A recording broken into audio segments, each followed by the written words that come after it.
Bueno, muy buenas noches a todos. Un placer estar de nuevo con ustedes. Yo creo que de todo lo que hemos venido hablando hoy, que es el octavo módulo, esta ha sido una de las conferencias que más me ha gustado preparar y que más me ha costado preparar, ¿ok? Porque hablar de suturas, tipos y técnicas, y sobre todo ahora que nosotros estamos aquí en Madrid, que tienes un abanico de opciones súper gigante y saber identificar cuál es la mejor selección y tener la responsabilidad de indicarles a ustedes, esto es lo que yo utilizo porque me funciona, es parte de los trucos y los tips and tricks que damos en Integrity, ¿no? Nuevamente bienvenidos a esta experiencia que de verdad hay que agradecerles porque cada día está siendo más nutritiva. Cuando hablamos de suturas, tipos y técnicas en implantología, es muy importante para mí que tengamos en cuenta todo lo que hablamos en la penúltima clase de diseño, principios de incisiones y de colgajos. Porque si tú no planificaste bien, si tú no hiciste bien la selección de tu caso, si no viste bien tu tomografía, si no tuviste un protocolo reverso con una aplicación, si no has aplicado correctamente todos los diseños, principios de incisiones y colgajos, no vas a saber cómo suturar. Y probablemente si no sabes cómo suturar, vas a tener muchísimos problemas a la hora de manejar todo lo que serían las dehiscencias y las complicaciones que vayas a poder tener en el implante. Por eso comenzamos como siempre. Qué bonita esa bandera, doctora Rossi. Muy bien, me encanta. Ayúdame con los audios ahí, No, Jesús, porfa. estoy tratando de... Bueno, vamos a empezar definiendo como todas las clases lo hemos venido haciendo, lo que es una sutura. ¿Okay? La sutura para nosotros los cirujanos también puede ser conocido como una síntesis, una sinéresis. Y representa, según el doctor Guillermo Raspal, el paso final, pero el más importante de la técnica operatoria. Yo les comento una anécdota que tuve cuando hice mi primer fellowship en cirugía reconstructiva aquí en el Gregorio Marañón. El doctor Carlos Navarro Vila, quien es uno de mis grandes maestros y gran amigo, siempre me decía que si no lo sabes cerrar, no lo sabes operar. Y eso es un precepto que tenemos que tener y que se aplica mucho en cirugía, ya que si recordamos, la sutura tiene como propósito el cierre de la herida o solución de continuidad, dar esa famosa solución de continuidad a todos los tejidos blandos o duros a través del empleo de hilos quirúrgicos, grapas, adhesivos, pegamentos, para asegurar la unión y facilitar la cicatrización, como lo mencionaba el doctor Hostos en su última clase. Cuando hablamos de pegamentos, ahora está muy de moda el cianocrilato, que también se utiliza muchísimo, el llamado Crazy Glue, Pegaloca, Loctite, no sé cómo lo llaman en otros países, para poder hacer esta famosa solución de continuidad.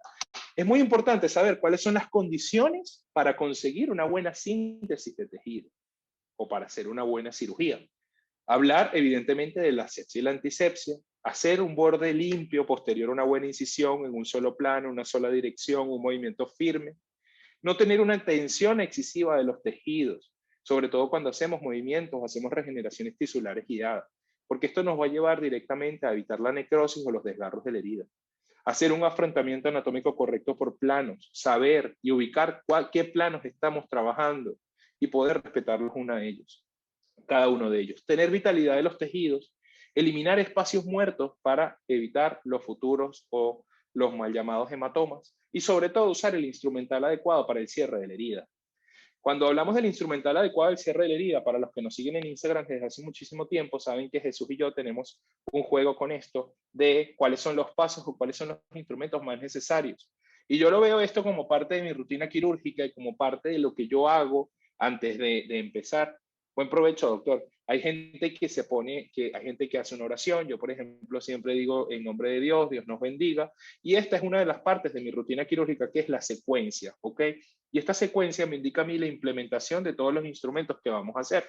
Cuando tengamos la oportunidad de operar juntos, van a ver que yo soy muy metódico, por no decir fastidioso, en esto. Y no me gusta que nadie lo toque y que nadie lo desarme, porque a mí me gusta servirme y sentirme orientado.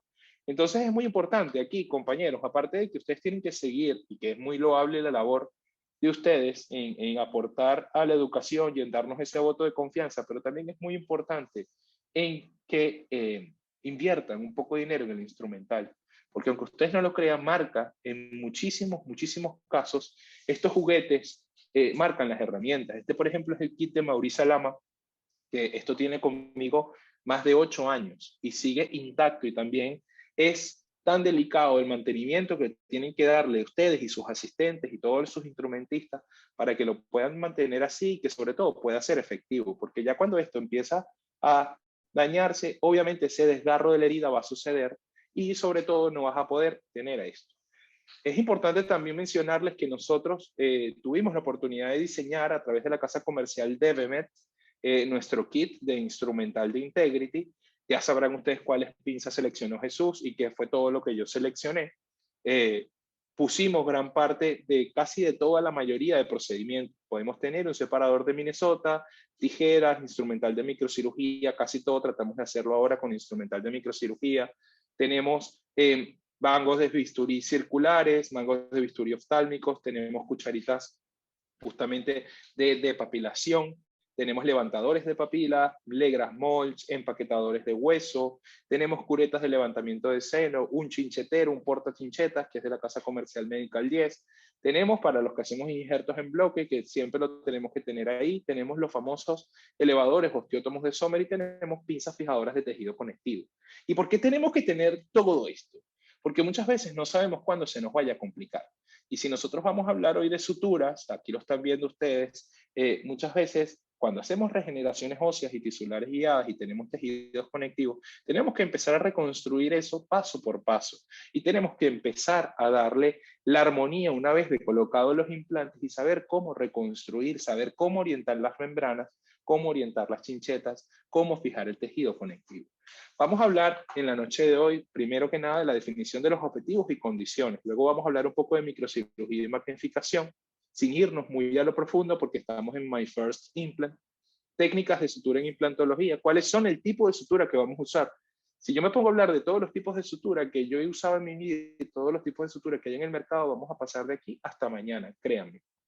Anatomía y forma de las agujas, descripción detallada, identificación para que podamos saber qué es lo que tenemos que identificar cuando estamos seleccionando nuestro material con nuestro vendedor, cuáles son los tipos de suturas que nosotros implementamos, cuáles son esas condiciones clínicas que vamos a ver según cada caso y una sesión de preguntas en las cuales vamos en las condiciones clínicas, vamos a ver una serie de casos relacionados o no directamente a la implantología. Los objetivos de una sutura es favorecer la cicatrización en un plano, favorecer la cicatrización por primera intención. Sobre todo cuando hablamos de implantología, la cicatrización por primera intención es el saber colocar todo y dar toda esa cobertura perióstica para que nuestro implante tenga la mejor formación, la mejor osteointegración y la mejor formación de vasos sanguíneos, otra vez, y esa revascularización, tratando sobre todo de evitar el riesgo por las infecciones postoperatorias. Podemos empezar a hablar o recordar que las infecciones postoperatorias muchas veces ocurren por compromisos vasculares. Entonces, los objetivos de la sutura se puede decir que es la coaptación, que no es más que la aproximación sin tensión de los bordes de la herida, la rotación desde los colgajos, hemostasia, conseguir una buena cicatrización de todos esos tejidos, diferenciar lo que son los tejidos blandos de los tejidos duros. Para ello implementamos membranas o famosas barreras y el control y la rotación de los colgajos, que se pone un poco más complicado. Cuando hablamos de la clasificación de las técnicas de sutura, y a partir de ahora van a empezar a ver que vamos a empezar a dar unos tips, y por eso está el logo de Integrity detrás, recordar cirugía oral, ¿ok? Sutura discontinua, tenemos el punto simple, el punto colchonero horizontal, el vertical, el X o el BY, y el double crosset, que son los más usados en lo que sería en cirugía oral, periodoncia básica y en implantología.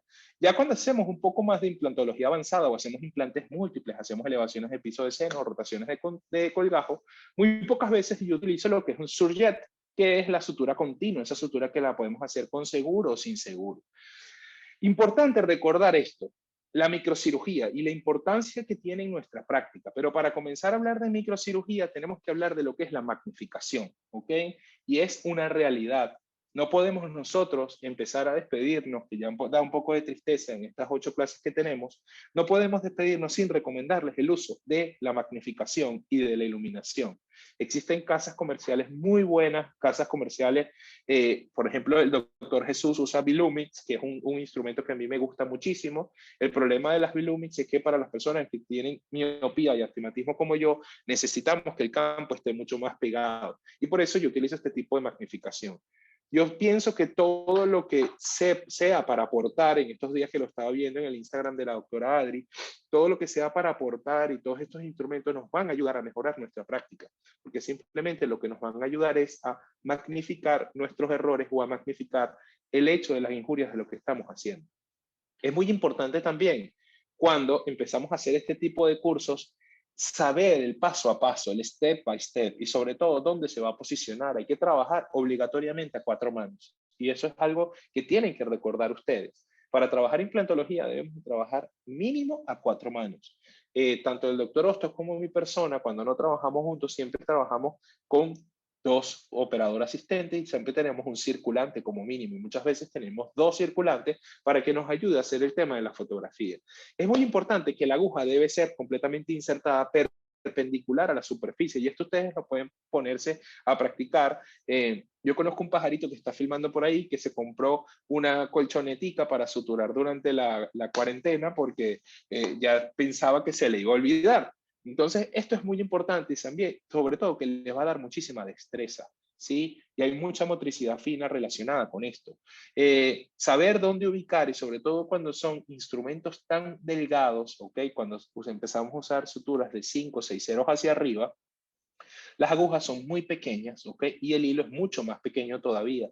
Y muchas veces se confunde, y por eso es que tiene un step by step y tiene un paso a paso hasta de dónde vas a posicionar tú en el campo operatorio la aguja para no enredarte y no hacer excesiva tensión y poder causar el colapso o el compromiso microvascular. También es muy importante reconocer los planos en los que estamos trabajando, ¿sí? Y sobre todo reconocer los fenotipos periodontales al cuales nosotros estamos afrontando o sobre el cual nosotros hacemos nuestras incisiones. Si trabajamos en la mucosa palatina, vamos a saber que tenemos unos planos mucho más altos, unos planos mucho más superficiales, y que si empezamos a reconstruir y tomamos injertos de tejido conectivo de ella, tenemos que ir reconstruyendo siempre e ir suturando en el mismo plano para tratar de que esas uniones, esos hemidesmosomas se vuelvan a unir y existe ese famoso término que se llama la coaptación de la herida. Esto va a favorecer toda la reconstrucción microquirúrgica, va a favorecer toda la reconstrucción microvascular y por ende va a favorecer todo el proceso regenerativo que usted está haciendo. Importante mencionar todos estos cursos. Este fue un curso de microcirugía que yo tuve la oportunidad de acudir con el doctor Otto Sor y Horselet, que son los maestros de la microcirugía, y que sobre todo son planos muy pequeños, donde hacemos incisiones muy pequeñas, y el hecho de mostrarles este step by step de cirugía plástica mucogingival no es más que ver cuáles son la serie de planos y qué es lo que tenemos que ir suturando, ya que son muchas veces rotaciones de colgajos móviles que nosotros vamos moviendo uno a uno. Entonces, fíjense cómo se repite siempre el mismo factor de cómo se dirige el instrumental microquirúrgico, el portaagujas o el mal llamado Castro Viejo, justamente cómo se inserta por planos. Vas insertando primero del móvil, luego insertas el colgajo y luego es muy importante también cómo empiezas a anudar y cómo planteas el nudo, ¿ok? El nudo en las suturas yo creo que es básicamente lo más importante. Generalmente hacemos 2 a la derecha, 1 a la izquierda y luego hacemos 1 a la derecha. Lo más importante de esto, si lo hacen a la izquierda o a la derecha, es que siempre traten de guiar el nudo con su dedo índice contralateral y que lo vean que queda con un posicionamiento exacto entre las 2 heridas, y que no se hace, sobre todo en el instrumental o cuando utilizamos suturas de tipo monofilamento, que no se haga un subnudo o no se haga un contranudo, porque eso va a terminar en el fracaso de ese punto de sutura. Y mientras más puntos pongamos, no es mejor, sino que nuestros puntos y nuestras suturas tienen que ser específicas, porque las suturas muchas veces lo que nos van a traer o que nos van a ocasionar cuando colocamos demasiado es un excesivo acúmulo de placa. Así utilice usted la sutura que esté utilizando. Entonces vamos a ver una serie de técnicas quirúrgicas y también vamos a empezar a recordar qué es lo que estamos suturando. Por ejemplo, yo acabo de subir una foto de Instagram de una cirugía de terceros molares. La cirugía de terceros molares para un cirujano oral, un cirujano maxilofacial o gente que tenga especialidad para hacer esto, que tenga buen dominio y le guste hacer los terceros molares, es una cirugía que tiene que ser una cirugía rápida para que el paciente no se te inflame y en donde obviamente no te vas a poner a suturar con un instrumental microquirúrgico, sino que tienes que usar.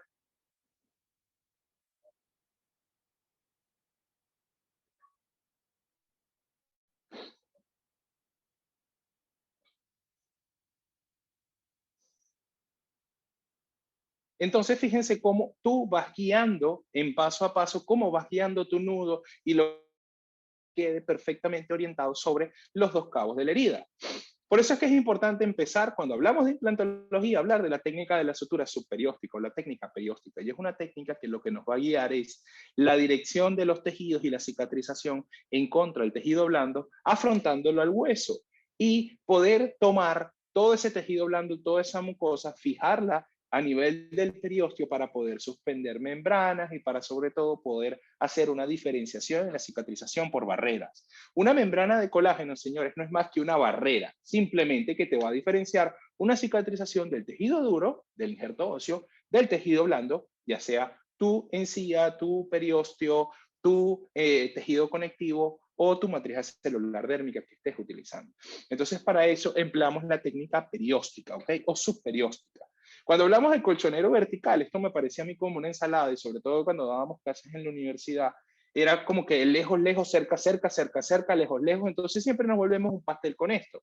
Y esto no es más que un punto que lo describió Blair Donati y se debe recordar que es nada más una sutura tipo en U y vertical. Y para mí es una de las suturas que más utilizo en implantología, sobre todo cuando colocamos o tenemos aditamentos, tenemos pilares transepiteliares, tenemos multi-units, tenemos cicatrizales en la primera cirugía y fíjense cómo pueden ustedes empezar desde la cara vestibular, inmediatamente se van hacia la cara palatino-lingual, pasan por encima y se pueden meter en el borde de la herida para dar una mayor firmeza al tejido o pueden empezar también desde palatino o lingual perforando hacia la parte vestibular. Al final lo vamos a volver a ver. Lo que es importante es que puedan observar en este lado qué es lo que nosotros queremos causar. Entonces, fíjense, empezamos desde vestibular, vamos por el medio, llegamos hacia palatino lingual y en palatino lingual podemos volver a perforar. Fíjense que podemos volver a perforar, como lo están viendo aquí, y salimos por la cara lingual. Entonces, esto lo que nos va a dar es un afrontamiento perfecto y vamos a empezar a manejar o a orientar todas esas fibras del tejido tal cual como lo mencionó el doctor Hostos, y ver cómo que sería la creación de todo ese perfil. Esto no es necesario siempre y cuando usted no practique una incisión, ¿ok? Porque ya sé las preguntas que van a venir. Doctor, ¿usted siempre sutura? No, no siempre suturo, ¿ok? Ahora, más que nunca, he aprendido muchísimas cosas y no siempre es necesario suturar. Pero cuando suturamos y tenemos que usar un punto de colchonero horizontal, que es el más también más utilizado, pero es un poco más incómodo, que también se llama en U u horizontal. Entonces se hace el recorrido, el mismo recorrido que hacíamos en el vertical, pero ahora hacemos un plano horizontal. ¿Por qué? Porque me vuelvo a salir para compartir aquí, fíjense, empezamos desde la parte vestibular, desde la parte vestibular vamos hacia la parte palatino-lingual, perforamos en la parte palatina o lingual y vamos hacia la parte vestibular y anudamos en el medio justamente. Es muy importante recordarles que ese nudo tiene que ser un nudo que no hay que meterle toda la fuerza del mundo como que si tuvieses comido 4 tortillas de patata, 5 arepas o no, 3 perros calientes. No, es un nudo que tú tienes que saber orientarlo y un nudo que te tiene que quedar con un afrontamiento deseado. ¿Ok? Es muy importante eso porque esos nudos excesivos muchas veces lo que causan son isquemia y producen la necrosis de ese tejido. El último punto, que también es un punto muy importante, sobre todo cuando queremos hacer afrontamientos desde la parte vestibular o queremos ganar en CIA, ¿ok? Y sin hacer ningún tipo de descarga, es el punto en X o el punto VY o el V-shape, que también hay un colega de nosotros, el doctor Gerardo Chacón, que lo describe muchísimo. Y aquí lo que tú vas a hacer es que vas a empezar a guiar los tejidos en dirección al hueso. En el punto X, Fíjense cómo tú entras desde vestibular, sales por esta cara, vas justamente hacia la cara lingual o palatina, vuelves a perforar en la cara palatino-lingual y sales hacia el otro lado. ¿Y esto qué es lo que te va a dar? Vas a hacer como un circus tent o como una carpa que te va a arropar completamente todo el tejido. Es un punto muy bonito y es un punto en el cual siempre tienes que hacer, si no tienes una incisión, puedes hacer un decolado, ¿ok? Puedes desperiostizar un poco, sobre todo en molares inferiores. A mí me gusta muchísimo una vez que hago colocación de implantes inmediatos, implantes post-exodoncia, decolas un poco en la parte vestibular, en la parte lingual, un poquito, y haces este punto para que la encía pueda cubrir todo este sector o todo este fragmento, ¿vale? Entonces, es muy importante también mencionar la importancia de diseño en rotación del colgajo, porque si usted empezó mal, desde el principio, si hemos hecho muy mal la primera cirugía o hemos hecho mal nuestra incisión, no vamos a poder tener y no vamos a poder primero hacer movimientos grandes, que no es el objetivo de esta conferencia, o hacer osteotomías verticales, como en este caso, pero tampoco vamos a poder hacer regeneraciones. Y esto es lo que nosotros queremos tener.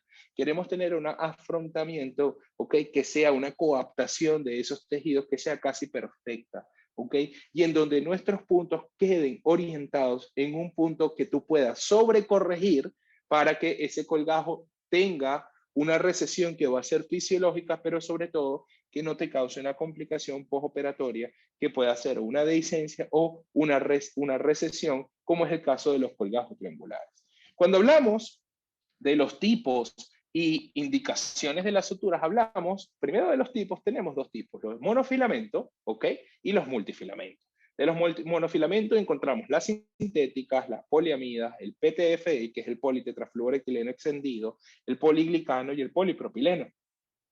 En las multifilamentos tenemos las biológicas, que tenemos la seda negra, la cual no utilizo para nada, no utilizo para nada, no utilizo para nada, y las sintéticas que tenemos el PGA, que es el ácido polilglicólico, que es uno de los que más utilizo. ¿Ok? Entonces quédense en este cuadro que lo que más utilizo es el ácido polilglicólico, ¿sí? El politetrafluoretileno extendido y el Vicryl, que ya lo vamos a empezar a ver. Entonces, cuando hablamos de una sutura monofilamento y cuando hablamos de una sutura multi, ¿qué ventajas me da cada una de ellas? Las suturas monofilamento obviamente tienen una menor resistencia al penetrar los tejidos, no son como las suturas multifilamento, que son más gordas o son trenzadas. Tienen una resistencia a la penetración bacteriana, microbiana bastante buena. Hay que tener mucho cuidado al anudar porque se pueden, muchas veces por la memoria, se pueden desgarrar. Y son suturas que siempre usamos en cirugía microvascular y son suturas que usamos en cirugías microquirúrgicas, sobre todo para fijar colgajos, porque necesitamos de esa tensión y esa estabilidad que nos va a dar al unir dos arteriolas, dos capilares, para que tengan esa unión a través de los puntos cardinales y se pueda dar la fusión o la fijación o la famosa integración de los tejidos. Y son extremadamente rígidas. ¿Ok? Esas son las suturas de tipo monofilamento y fastidian muchísimo al paciente. Eso también hay que írselo adelantando. En cambio, las suturas multifilamentos son más lights, ¿ok? Son así como la bandera del STB, más lights con respecto a toda, mayor flexibilidad, tienen una buena resistencia a la tensión, son maleables, se adaptan muy bien a los tejidos, son fáciles de manipular, pero tienen una agregación bacteriana muchísimo mayor y sobre todo siempre aportan una menor rigidez. Entonces, entre las mono y las multi ya sabemos que una de las principales diferencias es la rigidez y la agregación bacteriana, la flexibilidad y la maleabilidad. Cuando nos vamos a cuando son absorbibles o no absorbibles, esto no es más que un cuento de flojera. Y así como yo les estoy diciendo lo de la seda negra, también le digo lo de las suturas no absorbibles. Una de las preguntas que siempre me hacen al terminar una cirugía es ¿cuántos puntos me puso? Más o menos ¿cuántos puntos me puso, doctor? ¿Y la sutura es absorbible o no absorbible? Entonces yo no sé por qué los pacientes muchas veces nos miden, porque si usas una sutura que es absorbible, a este doctor sutura con una sutura buena, porque es una sutura que se absorbe sola y es más cara que la otra. Y es completamente lo contrario, ¿ok? Cada sutura tiene una indicación y las suturas absorbibles son suturas las cuales evidentemente el organismo la descompone, pero hay suturas que tardan en descomponerse hasta 67 días. Entonces no todas las suturas absorbibles son buenas o deben ser usadas en la mucosa oral, porque muchas veces no nos producen esa tensión en la herida. Y si nosotros recordamos que necesitamos una estabilidad, se va a reabsorber en el injerto y todavía no vamos a tener la fijación que necesitamos para poder tener esa integración. Entonces el tiempo de reabsorción muchas veces es mayor, pero también la tensión se pierde muchísimo más rápido. En cambio, las no absorbibles, usted va a tener una sujeción de la herida permanente y le va a dar una buena tensión. Y sobre todo, lo más importante es que no va a dejar ningún cuerpo extraño en caso de no llegar a retirarla. ¿Vale? Entonces eso es muy importante. Cuando hablamos de la anatomía y de la forma de las agujas, no hay más que recordar esto, que la aguja tiene tres partes, el ojal, el cuerpo y la punta. Esto es matemática de primer grado, ¿vale? Ojal, cuerpo y la aguja como tal. Hay unas de medio círculo y hay unas de 3/8 de círculo. Yo recomiendo siempre no usar menos de esto, ¿ok? Porque si usted recuerda, tiene que tener un movimiento vestíbulo palatal, vestíbulo lingual, ¿ok? O lingua vestibular o palatino vestibular. Y si usted lo hace con una aguja de menos diámetro, de menos calibre, de 3/8, le va a costar muchísimo. Y va a tener que hacerlo como se debe hacer siempre, que se debe hacer en 2 tiempos, pero si lo haces en un solo tiempo, te facilita muchísimo más la de medio círculo. ¿Vale? Cuando hablamos de los tipos y las geometrías de las puntas, y es aquí donde encontramos un arroz con mango, ¿ok? Porque nunca sabemos qué es lo que debemos escoger. Yo he tomado 4 cortes, ¿ok? 4 cortes a microscopio electrónico de barrido, en donde fíjense que estas son las suturas que nosotros utilizamos en implantología. La que a mí más me gusta es el corte inverso, ¿ok? Que son las que usamos en cirugía oral y en exodoncia, que nos van a permitir utilizarla, nos van a permitir una gran solidez y sobre todo nos van a permitir hacer suspensiones y cortes a través de la incisión en el periósteo, ¿ok? Y en mucosas que sean realmente gruesas, con muchísima queratina. Posteriormente encontramos las extrafiladas, que son las que utilizamos para cirugía plástica mucogingival o utilizamos sobre todo cuando tenemos injertos de tejido conectivo. ¿Por qué? Porque al ser extrafiladas te permite perforar en un solo movimiento y no tienes que estarle dando tanto o estar hincando tantas veces el injerto. Recuérdense que usted está tomando un injerto así como que se hiciera la toma de un injerto de fascia muscular o de muslo para un paciente quemado en un brazo. Y ese injerto tiene una vida, ¿ok? Entonces tus movimientos deben de ser rápidos, la preparación de tu colgajo debe de ser rápida y la sutura debe de ser mucho más. Entonces el hecho de que tú le metas 500 puntos al injerto de tejido conectivo no significa que se va a adherir mucho mejor, va a tener una mejor integración y una aceptación por el organismo. Por último, encontramos las que son de cuerpo redondo.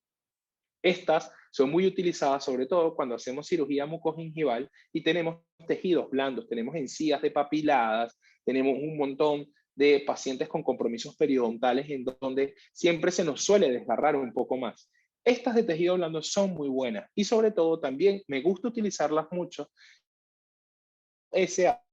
La casa comercial Johnson & Johnson, que es el Vicryl, lo utilizo muchísimo cuando tengo terceros molares con pericoronaritis. Ahí les dejo ese tip, ¿ok? SH Vicryl de Johnson & Johnson. Pero las que suelo utilizar son estas 3, corte inverso, extrafilada y de cuerpo redondo. Son esos 3 tipos de agujas. Cuando nos viene esto, siempre en todos lados del mundo decimos, Dios mío, ¿y este arroz con mango? Y esto era una pregunta clásica de cirugía oral de tercer año. ¿Qué es lo que nosotros tenemos que saber aquí? Bueno, lo primero que vamos a saber es, vámonos de izquierda a derecha, lo más importante que tenemos que saber es qué tipo de sutura estamos usando, y eso nos lo dice aquí. Aquí estamos, una sutura que es no absorbible, ¿ok? Que es un monofilamento, y muchas veces si la sutura viniese como viene el catgut simple o catgut crómico, que no recomiendo utilizarlo para cirugía en implantes, te viene con lo que está hidratada. Posteriormente, encontramos el diámetro, ¿ok? El tamaño del hilo, ¿ok? El tamaño de la aguja, que es de 5,0, que hay un error. Aquí vemos la longitud completa de la sutura, que es de 75 centímetros. Este es el tamaño del hilo. Acuérdense que mientras, perdón, ya está bien. El tamaño del hilo, que mientras más grande, o sea, mientras más hacia arriba vamos, 6,0, 7,0, es más pequeño, ¿vale? Lo que nosotros recomendamos para cirugía en implantes es mínimo un 4 ceros, ¿ok? Ya el 3 ceros tiende a ser un poco gordo, un poco grueso, no es tan recomendable utilizar.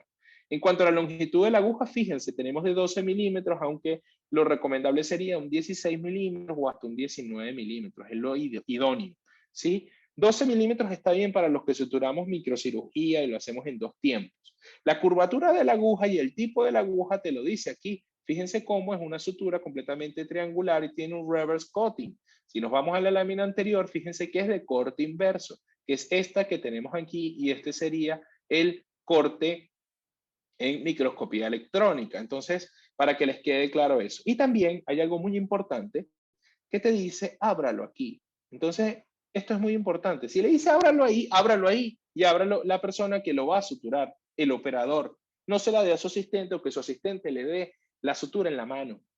Porque para eso la sutura adentro tiene un cabezal, ¿ok? En donde usted, por seguridad, tiene que tomar ese cabezal, agarrar el portagujas y pinzarla justamente en el medio o en los 3/4, dependiendo del diámetro o longitud de la misma. Para eso está. Entonces, eso les da un poquito de elegancia, ya que estamos hablando aquí, al momento de hacer una cirugía. Que no les dejen la aguja insertada o que no les dejen la aguja montada o cargada. ¿Ok? Otro tip para esto. Vamos a ver, sobre todo cuando hacemos fijaciones de injertos libres, y aquí son unos ejemplos básicos que les quiero dar. Yo, por ejemplo, este punto yo no lo quiero retirar. Por eso tengo que saber la selección del tipo de sutura que quiero hacer. Y sobre todo, que tiene que ser una sutura que me dé una fijación para un injerto gingival libre, ¿ok? Para una reconstrucción, un defecto microquirúrgico bastante grande. Lo que quiero que vean aquí son todos los puntos, cómo los vamos haciendo, ¿ok? Y cómo vamos anudando y cómo podemos fijar al periósteo, cómo fijamos a la mucosa y cómo damos puntos en las direcciones o en los sentidos cardinales. Y esto es lo que nos va a permitir en un futuro, en un segundo tiempo quirúrgico, es poder producir el desplazamiento de esos tejidos, tener una buena integración de los mismos para poder suturarlos. Si ustedes me preguntan a mí cuál es el principio o el objetivo final de la síntesis de los tejidos o de la sutura de los tejidos, es conseguir una fijación, estabilización de los tejidos, de los colgajos, del manejo correcto de ellos para tener un mantenimiento y una buena restauración de todo lo que estamos cocinando. Cuando queremos saber, ¿ok? Sobre todo, usar el ácido poliglicólico, aquí les vienen los 3 tips de lo que nosotros utilizamos y para qué lo utilizamos. El ácido poliglicólico lo utilizamos justamente cuando queremos hacer puntos, ¿sí? Que son absorbibles, es el único absorbible que yo utilizo, es de origen sintético, te muestra un fácil anudado, lo puedes usar para cirugía de terceros molares, para frenilectomía, te da estabilidad de los nudos para injertos gingivales, sobre todo los puntos en los cuales te van a quedar hacia la parte interna. La adherencia de la bacteriana es bastante reducida y la resorción de la sutura, específicamente de esta, de la casa comercial Camart de Hugh Friedrich, es entre el 5º y el 9º día. Pero fíjense que la sujeción total, la incorporación, el 65% se va a dar a los 14 días y el 35% al final de la tercera semana, o sea, de los 21 días. ¿Qué quiere decir esto? Que a partir de los 21 días, esa sutura se va a empezar a perder la tensión, va a empezar a perder la estabilidad, y si usted dejó el punto muy largo, se puede empezar a descomponer o se puede empezar a aflojar. Entonces, este tipo de sutura no se debe retirar antes de los 21 días, sobre todo cuando lo usamos para injertos gingivales libres. Cuando hablamos de la sutura de PTFE, que es la que más utilizo para cirugía en implantes, que es politetrafluoroetileno extendido, es un monofilamento. Pero es un monofilamento que es el vulgar teflón, ¿ok? Que es un monofilamento bastante loable. Es no absorbible, ¿ok? Es también de origen sintético, te permite un anudado que el paciente te lo va a agradecer porque no hinca, no pincha tanto, es biológicamente inerte, es altamente resistente a los tejidos, tiene poca retención de placa y yo lo utilizo muchísimo en todos mis procedimientos de implantes, de regeneración ósea guiada, de regeneración tisular.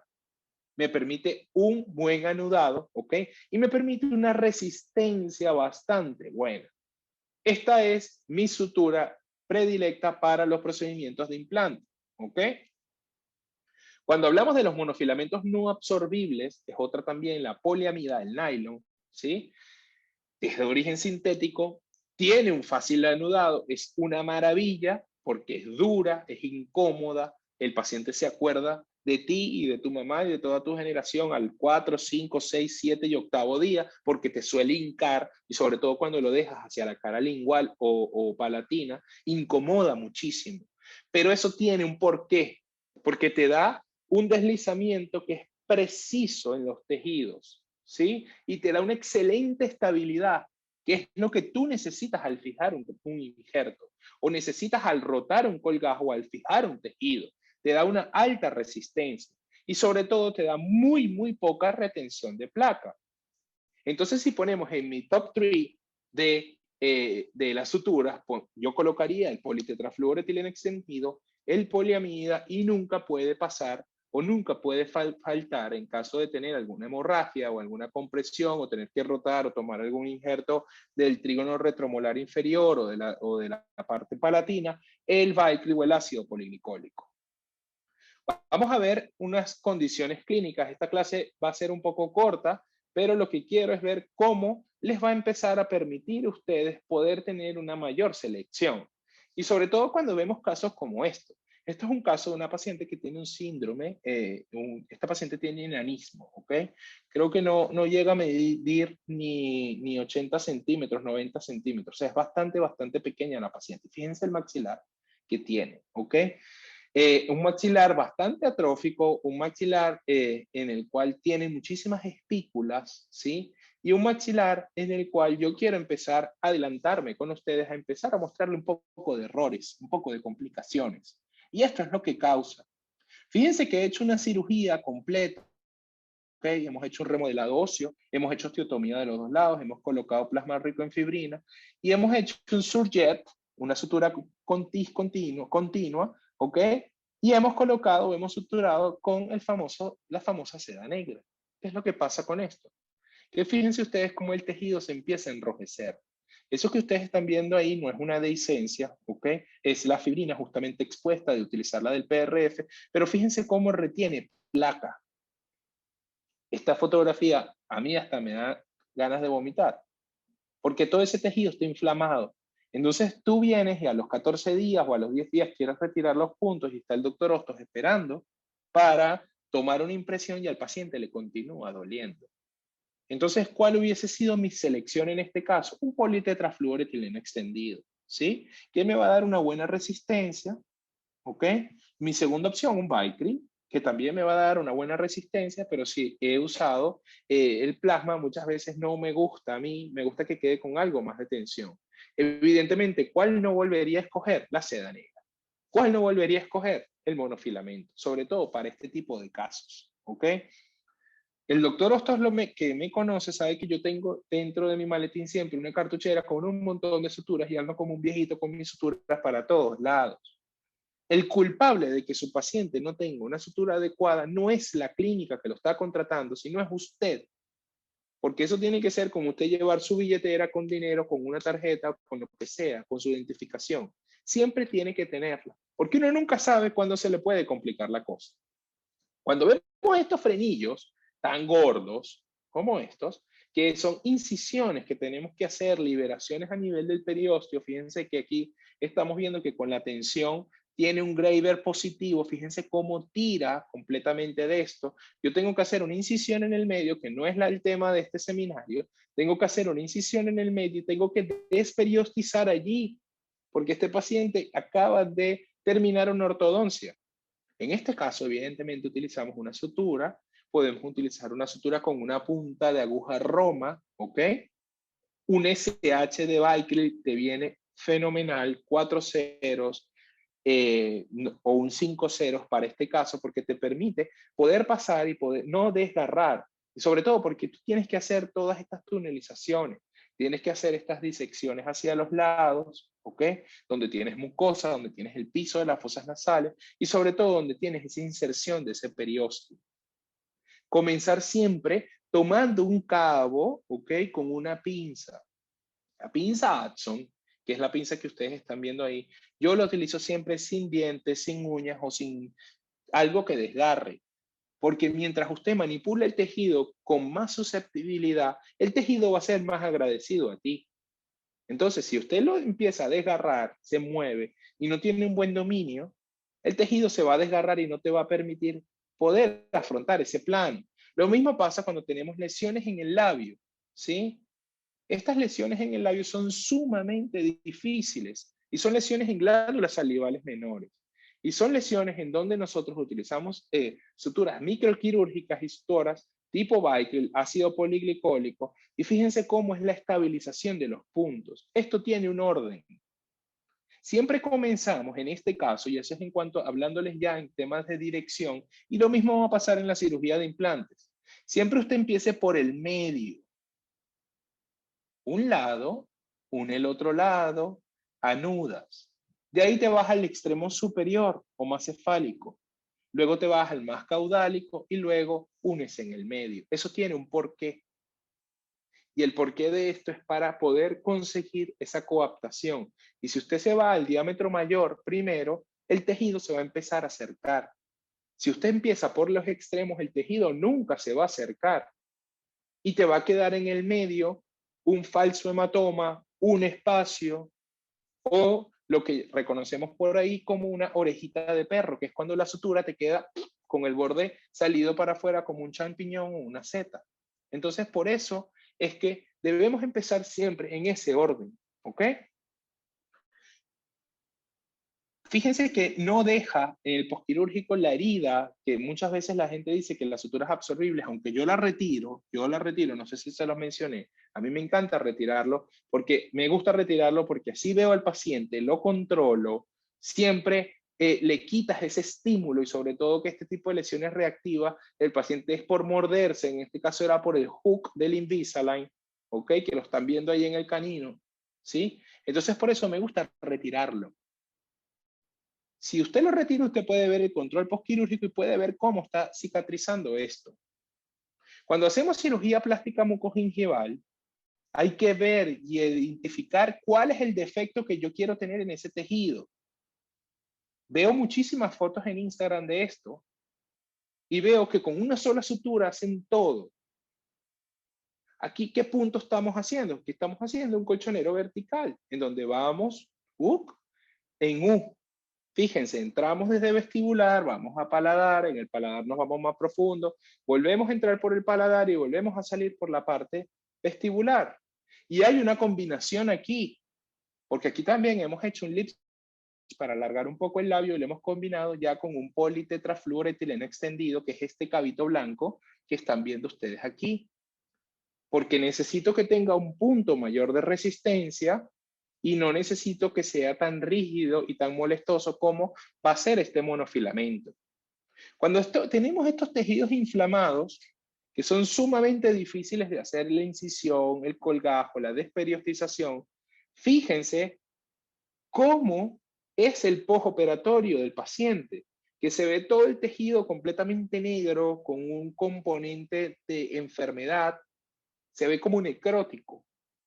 Pero si usted ha cortado bien y ha quitado toda la enfermedad, usted sabrá que ese tejido se va a ir recuperando y va a ir respondiendo. Es por eso que usted necesita, en este caso, tener donde usted hizo su fijación del espacio biológico, una sutura que le dé la rigidez y que tenga la memoria adecuada para que pase esos 14 días que se necesitan para que el periósteo se vuelva a sentar y vuelva a tener esa rigidez deseada.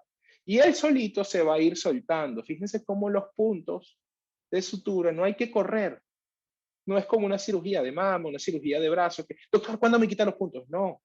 Usted va viendo al paciente. Nuestro protocolo recomendado es, nosotros operamos un día viernes, controlamos al paciente el día lunes o martes, lo volvemos a ver el día viernes. El día viernes le damos unos 10 días y a partir de ahí ya empezamos a retirar algunos puntos. Entonces es muy importante sobre todo empezar a medir tu cicatrización y tus tiempos con ese protocolo de trabajo, que es algo que particularmente yo recomiendo y Jesús y yo lo hacemos así. 48 horas postoperatorias, una visita sobre todo para lavar la herida, que es muy importante, y ver si el paciente se está higienizando bien. Y a partir de ahí ya tú empiezas y puedes dejar trabajar, ya pueden empezar a tallar y pueden empezar a hacer todas las maravillas que hacen los rehabilitadores y todos los esteticistas, ¿verdad? Pero cuando tenemos un implante, hay que recordar la importancia y diseño de rotación del colgajo. Ya habíamos hablado de esto. Esta lámina es conocida por ustedes. Es un colgajo con una preservación papilar. Es muy importante. Un solo sentido, una dirección, un decolado romo de tejidos blandos que te permita saber dónde vas a orientar que te permita saber tu fresado, que puedas ver la dirección, inclinación, puedas colocar tu pin de paralelismo, que el colgajo no se te solape o no sufra tanto en los momentos cuando tú no tienes el separador ahí dentro.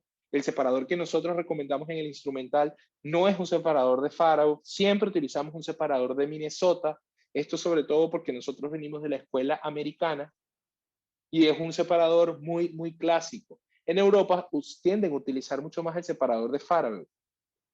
Es un separador engorroso para mí. Es un separador que no te permite una precisión cuando tú quieras separar la mucosa o cuando quieras separar tu colgajo mucoperióstico. ¿Cómo empiezas a suturar? ¿Cómo empiezas a anudar? Fíjate, vas al medio, aquí ya este es el postoperatorio, pero fíjense cómo la sutura te sigue hablando. Vas al medio, vas al otro extremo, vas a la zona distal y vas a la zona mesial. Eso es lo que tú necesitas. Esto se puede resolver solamente con un par de puntos. Con que usted tenga una sutura colocada desde aquí hasta aquí, desde aquí hasta aquí, no hace falta más si no tuvieses alguna dehiscencia o alguna fenestración. Si vemos más casos y vemos un poquito más de complicaciones, fíjense esto. Cuando hacemos exoncias supuestamente traumáticas, que hacer estas exoncias es bien traumático y supuestamente hacemos la técnica de odontosección, divide y vencerás y todo el demás cuento de todo esto, y hacemos esa famosa preservación del tabique interceptal. No es motivo de nosotros engañarnos, sino es motivo de nosotros realmente mostrarle nuestros casos. Porque esto, de todas las fotos que usted puede ver en Instagram o de todos los casos que puede ver en Facebook, esto pasa, a mí me pasa todos los días, que es que tengo definitivamente una preservación de un tabique, pero es exageradamente delgado. Y no tengo suficiente altura para con mi protocolo de fresado poder anclarme en la parte apical. Y tengo que diferir el procedimiento de la colocación del implante. Se lo puede dejar así, puede colocar un hemocolágeno o simplemente puedes empezar a utilizar el plasma rico en fibrina, que ustedes ya saben que yo soy un obsesionado y amante de esto. Y para usar este famoso plasma rico en fibrina, les voy a indicar qué es lo que suelo hacer. Fíjense aquí en la parte lingual, usted simplemente va a decolar un poco esta zona que le va a quedar de la encía. Y lo mismo va a hacer aquí hasta donde sería la encía libre, este margen. ¿Cómo va a empezar a suturar? Obviamente, el primer punto, vamos a empezar de este vestibular, salimos por esta cara, entramos por lingual, nos devolvemos por aquí, volvemos a entrar por lingual y volvemos a salir por vestibular. Es tan sencillo como esto. Y si ustedes lo empiezan a estandarizar o a protocolizar, fíjense los que van a tener a los 7 días. Es el mismo punto que les he descrito. Fíjense cómo el punto ya empieza a desimpactarse, empieza a desanudarse, pero mantiene todavía la tensión y has conseguido el acercamiento o el afrontamiento de esto porque no tenías ninguna incisión realizada.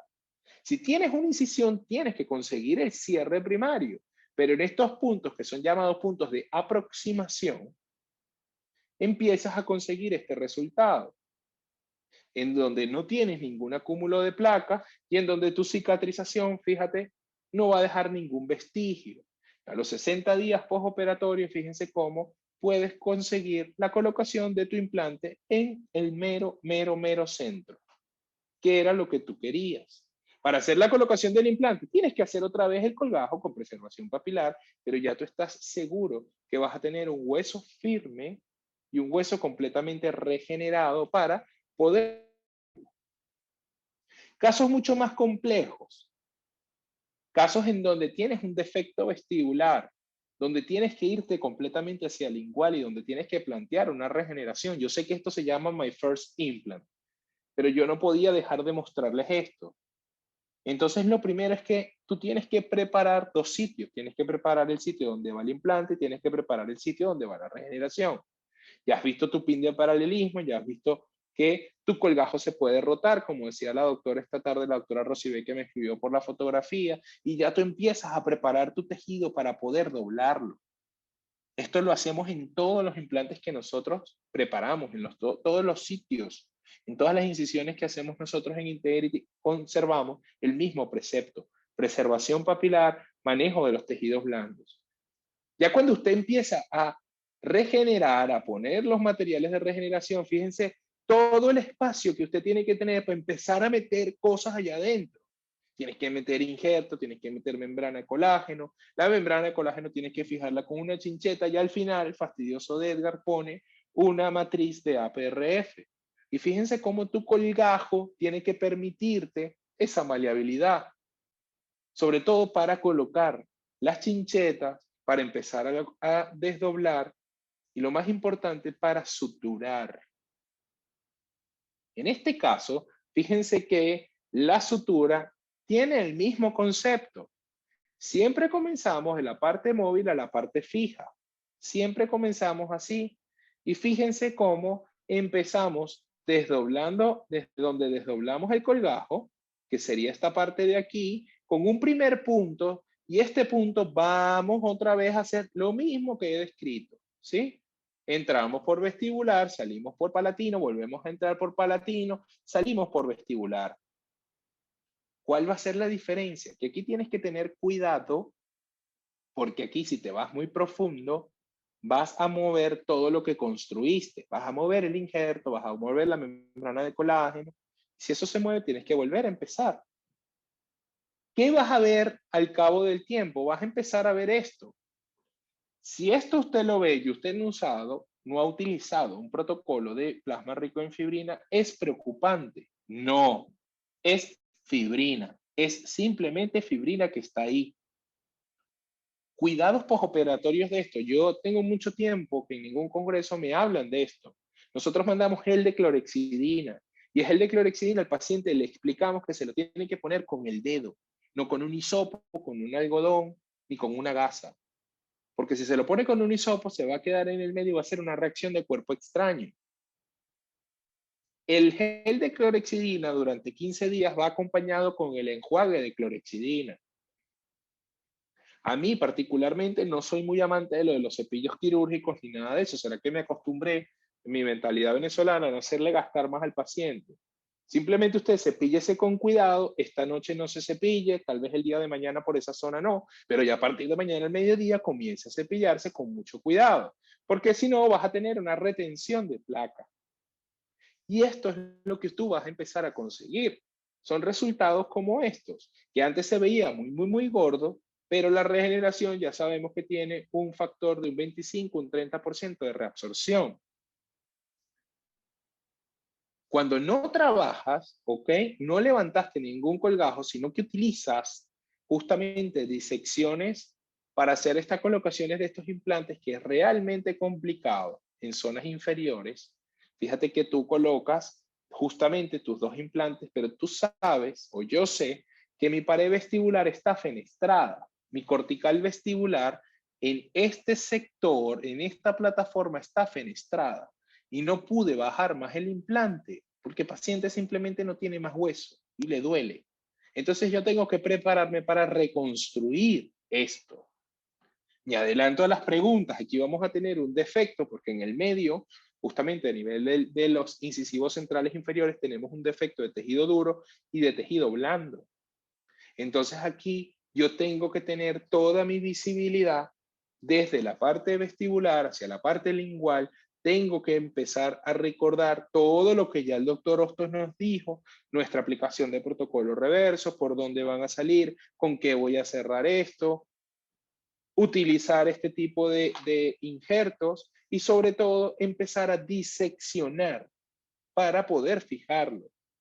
Y esta fotografía me encanta, porque esta fotografía, fíjense, y me vuelvo a retirar, me permite mostrarles cómo he fijado completamente la parte del conectivo. Me voy a ir una para atrás, cómo he hecho la disección justamente aquí, y me permite fijar el conectivo que he tomado del paladar justamente en este punto y en este punto. Y para eso utilizo el politetrafluoretileno extendido con puntos de colchonero horizontal.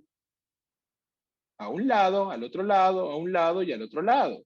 Y posteriormente me voy hacia las papilas. El monofilamento, el hilo negro que están viendo allí, es el hilo que te va a dar la resistencia para que eso no se abra, para que eso se quede tal cual como está. Porque las complicaciones, y me voy adelantando a lo que va a pasar la semana que viene, le pasan a cualquiera.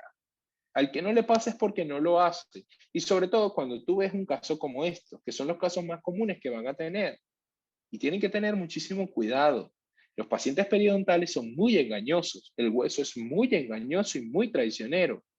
Y sobre todo los tejidos blandos. Y por eso es que les puse el caso de cirugía mucogingival en un paciente sano y en un paciente con una higiene oral bastante mala, por no decir deficiente y precaria. Lo mismo pasa con el periodonto aquí. No vas a tener una buena disección, vas a tener un anclaje óseo, porque eso siempre lo vas a poder conseguir si te vas un poco más apical, pero sobre todo, cuando empieces a cerrar y haces la misma disección, el mismo proceso, pero aquí sí lo pude cerrar completo, vas a empezar a encontrar este tipo de situaciones que son desagradables. Este tipo de situaciones que estamos viendo aquí, que es un hematoma.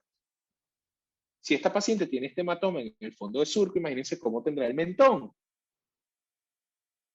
Entonces, esto es una dehiscencia, así se describe en la literatura. Aquí no hay que tener mayor complicación, porque la dehiscencia, fíjense que no está abierta.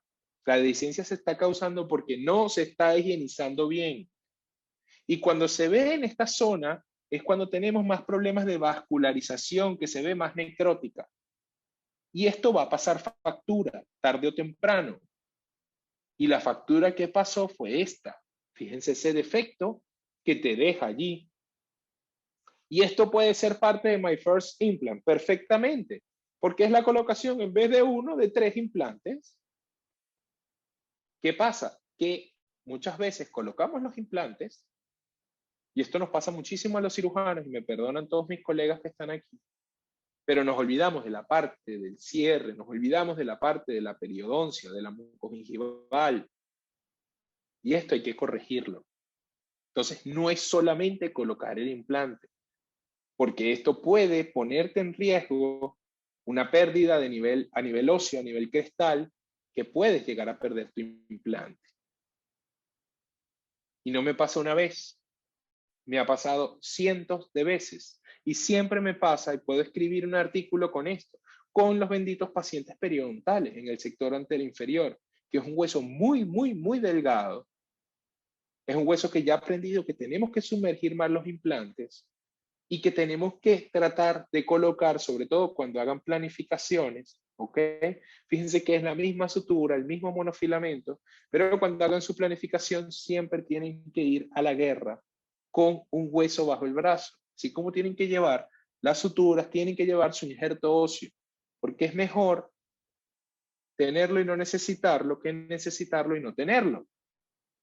Eso era una propaganda.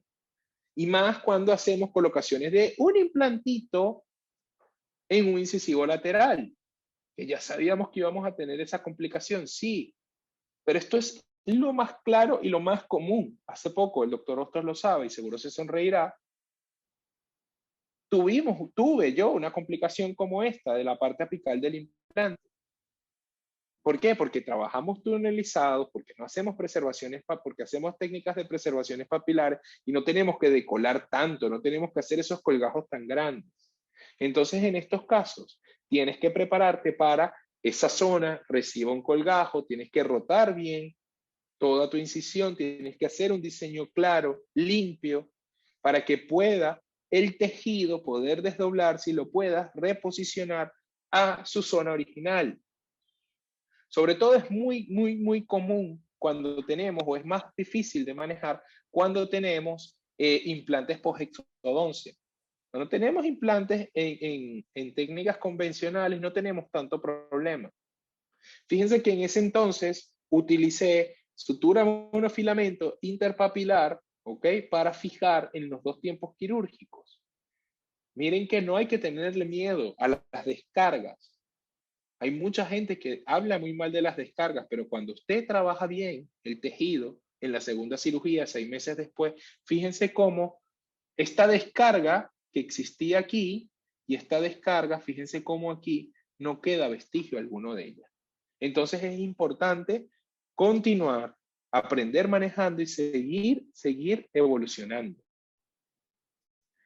Cuando hablamos del roll technique, que muchos me han preguntado también, fíjense la incisión. Voy a volver a repetir lo mismo. Incisión, aquí hacemos, en vez de hacer una incisión lineal para hacer la cirugía de segunda fase, hacemos una incisión que repita y vaya un poco más extendida hacia la parte palatina.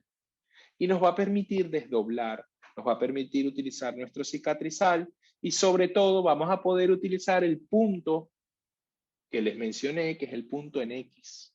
¿Sí? Que fíjense aquí cómo se puede ver. Si me permiten, voy a ir un poquito para atrás para volver a explicárselos y que les quede claro. Fíjense cómo vestibular, de vestibular cruzo por encima del cicatrizal, de hecho hasta puedo redondear o puedo evitar el cicatrizal por un lado, salgo otra vez por el paladar y vuelvo a cruzar hacia el otro lado. Es prácticamente el mismo concepto. Es tener claro lo que tú tienes y qué herramientas tienes. Tú no tienes que tener 500 técnicas, no te tienes que saber 500, tienes que manejar 2 o 3. Las pules, las manejas bien y posteriormente ya empiezas a explicar y piensas aplicar muchísimas más. ¿Ok? Entonces, eso para que les quedara por ahí, fíjense cómo se hace el rollo completamente de la parte que se le quita el epitelio.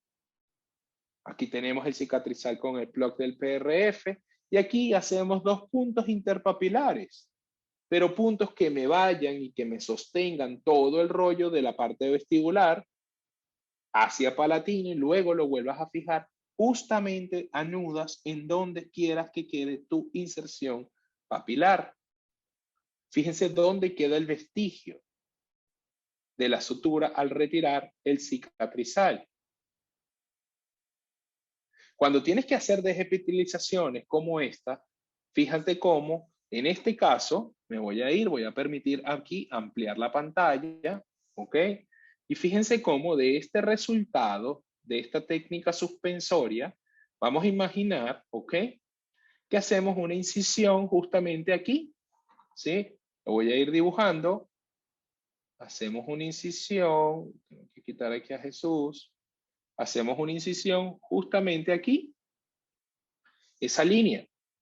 Luego esto vamos a hacer otra incisión que venga para acá y otra incisión que venga para acá. Levantamos y luego vamos a empezar a dividir en 2. Fíjense el tejido cómo lo divido en 2. Hago mi punto suspensorio, fíjense que aquí hago un colchonero vertical, pero aquí hice un horizontal, porque yo quiero que todo esto me apriete y me dé una mejor proyección y un mejor volumen de toda mi matriz y de todo mi tejido queratinizado.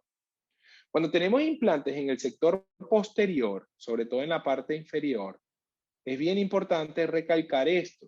El diseño de la incisión, el levantamiento del colgajo, poder hacer nuestro protocolo de fresado, ya todo esto lo hemos visto, y sobre todo que tengas esas incisiones limpias para poder volver a colocar o a reposicionar o hacer tu afrontamiento de tu colgajo. Fíjense aquí cómo toda esta fibrina hacemos puntos justamente proximales en la parte mesial, en la parte distal, en la parte media del reborde, que me permite un afrontamiento casi perfecto, casi exacto. Es muy recomendable en este tipo de casos posteriormente hacer la liberación, ya que estamos hablando de estos frenillos. Estos frenillos que nos quedan posteriores a la reconstrucción son malos, hay que quitarlos, porque les da muchísima tensión al paciente gesticular, al paciente hablar. Entonces es otra sugerencia que les estamos dando el día de hoy. Retirar esos frenillos. Sobre todo el frenillo en la parte anterior, en la parte donde está el premolar. Porque eso lo que te va a favorecer es a comprometer la irrigación y va a empezar a bajar. También en la primera conferencia hablamos de este dibujo de Michael Picos y sobre todo que nosotros hacemos, cuando hacemos reconstrucciones, hacemos una técnica modificada en el cual tunelizamos y podemos pasar el tejido conectivo. Les quise graficar esto no para hablarles de la técnica tunelizada, ¿sí?, sino porque quiero que se queden en cuáles son los puntos de sutura que nosotros tenemos aquí y sobre todo por dónde comenzamos. Entonces me lo he permitido colocar en este sentido. Fíjense que pasamos de aquí, de este flap, ¿ok?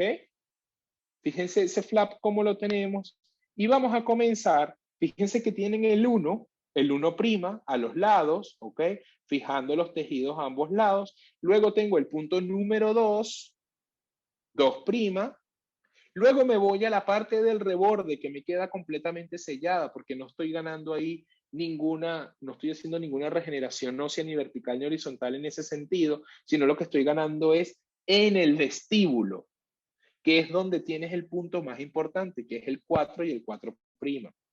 El punto 4, el 4' y el 2 y el 2' son puntos que son suspensorios internos y que son puntos en donde tienes que usar una aguja extremadamente cortante para que ese punto tome la mucosa, tome el tejido conectivo, tome la membrana de colágeno y salga por el otro lado.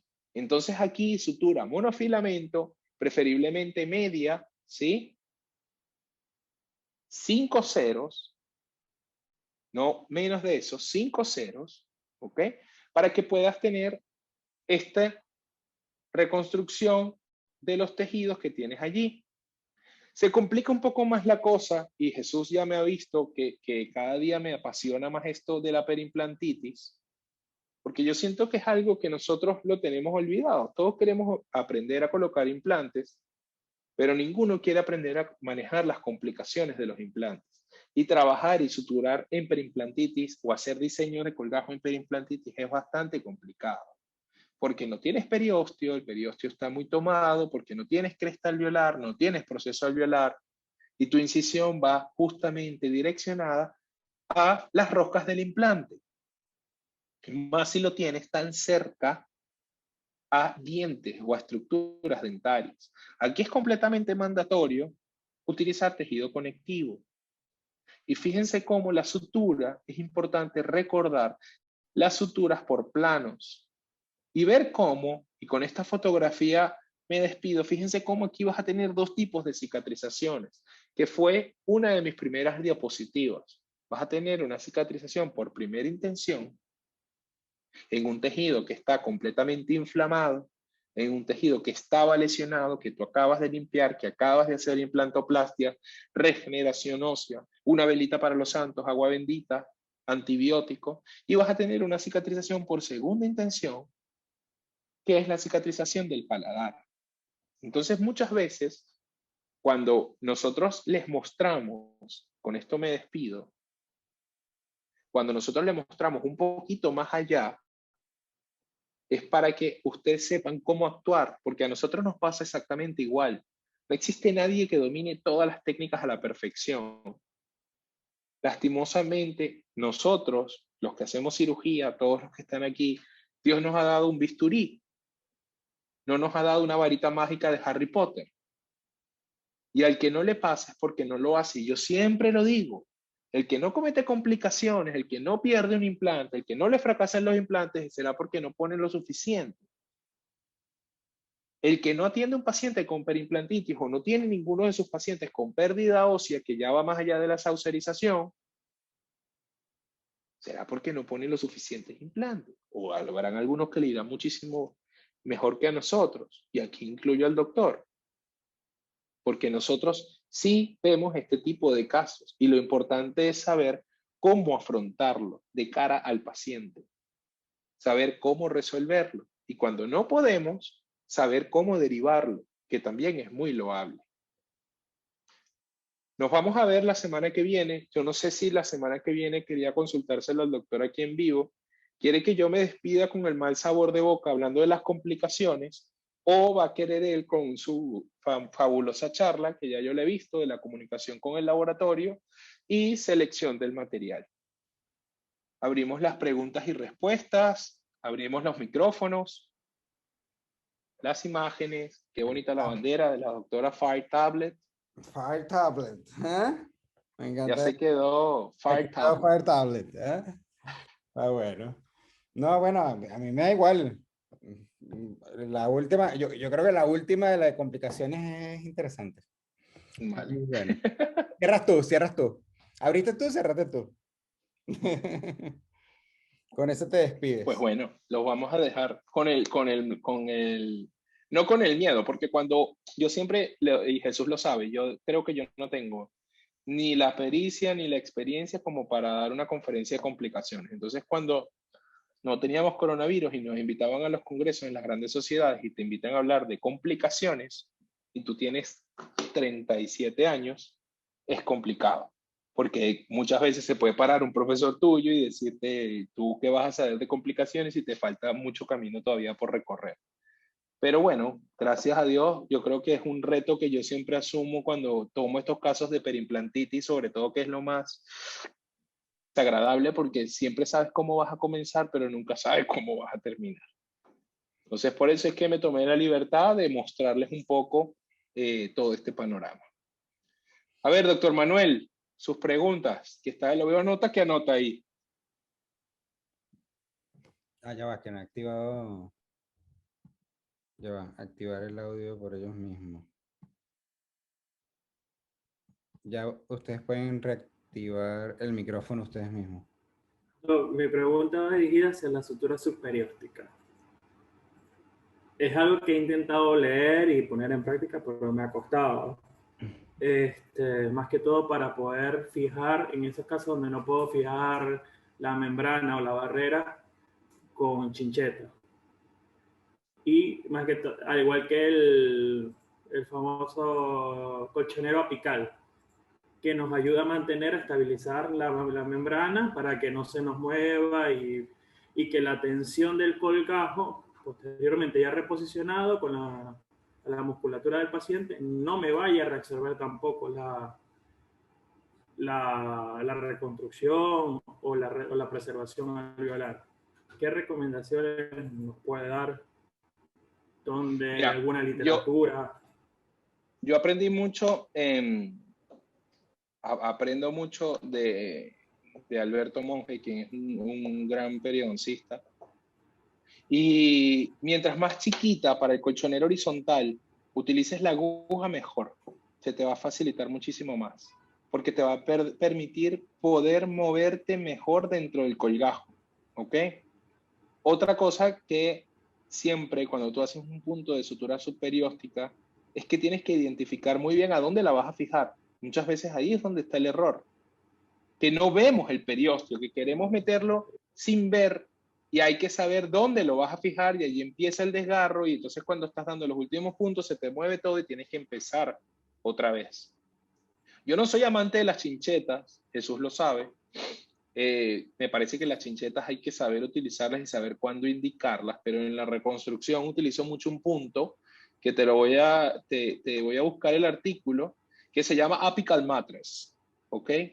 El apical mattress es un punto que describió Chucron, que no es más que un colchonero vertical modificado, en donde tú vas a agarrar desde la parte más externa en la base de tu colgajo, ¿ok? Vas a entrar por ahí, vas a agarrar en la membrana de una vez y vas a salir con ese apical mattress entre la membrana y el colgajo.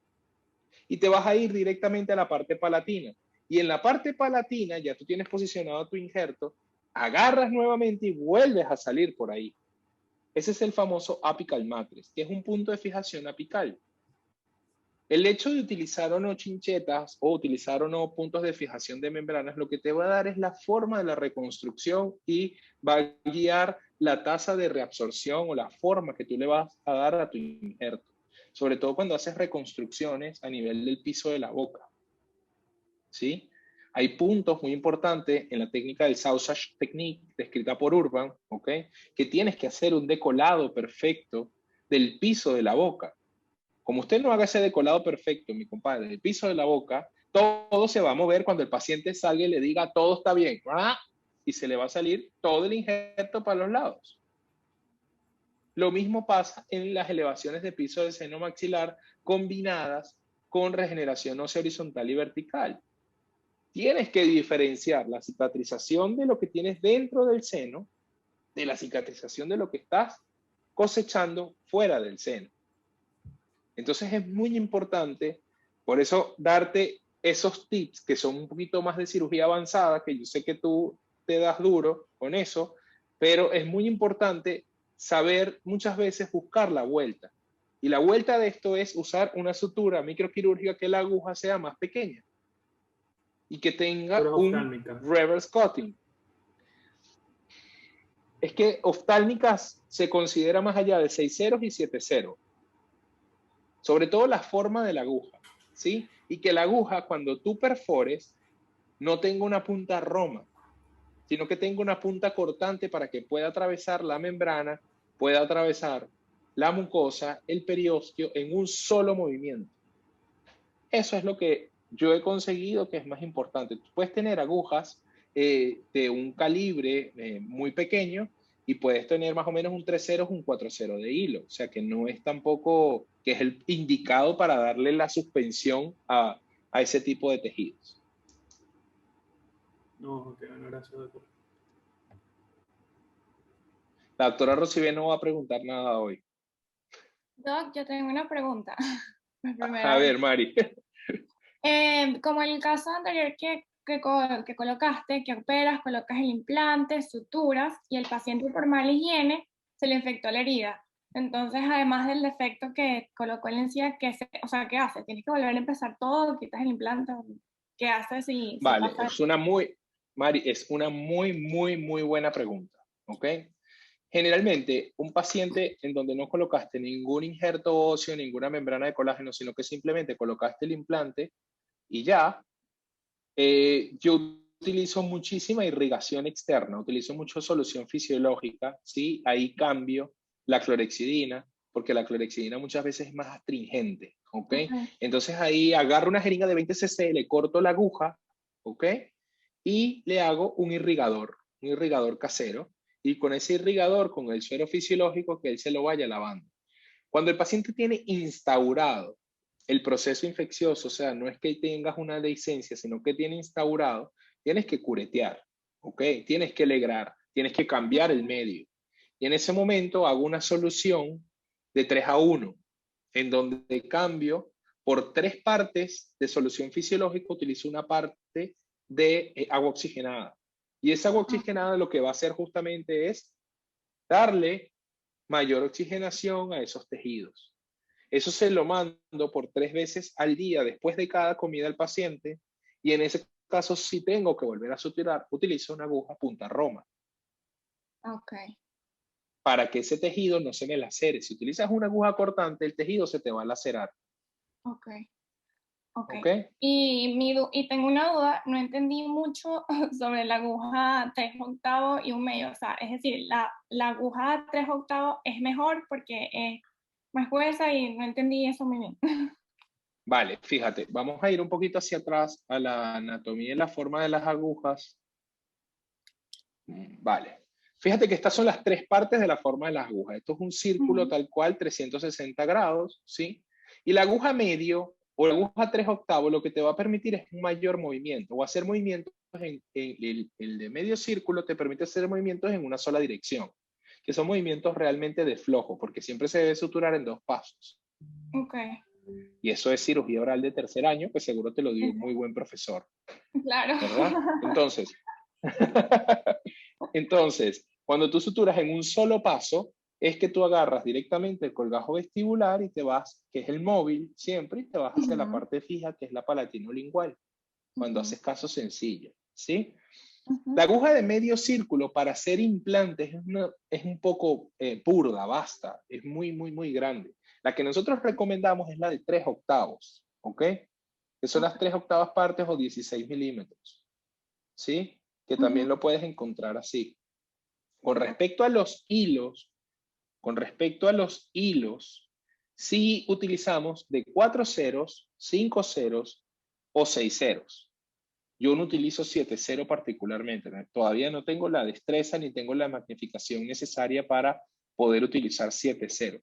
Pero sí utilizo muchísimo 5 ceros. El 3 cero me parece muy burdo, a pesar de que el 3 cero es un hilo. En el caso de que tengas alguna hemorragia a nivel del piso de la boca o algo, es un punto que en donde sí tienes que usar una aguja de medio, una aguja SH, para que puedas hacer el movimiento en una sola dirección y puedas completamente cortar toda el vaso, la arteriola o el capilar que tengas allí.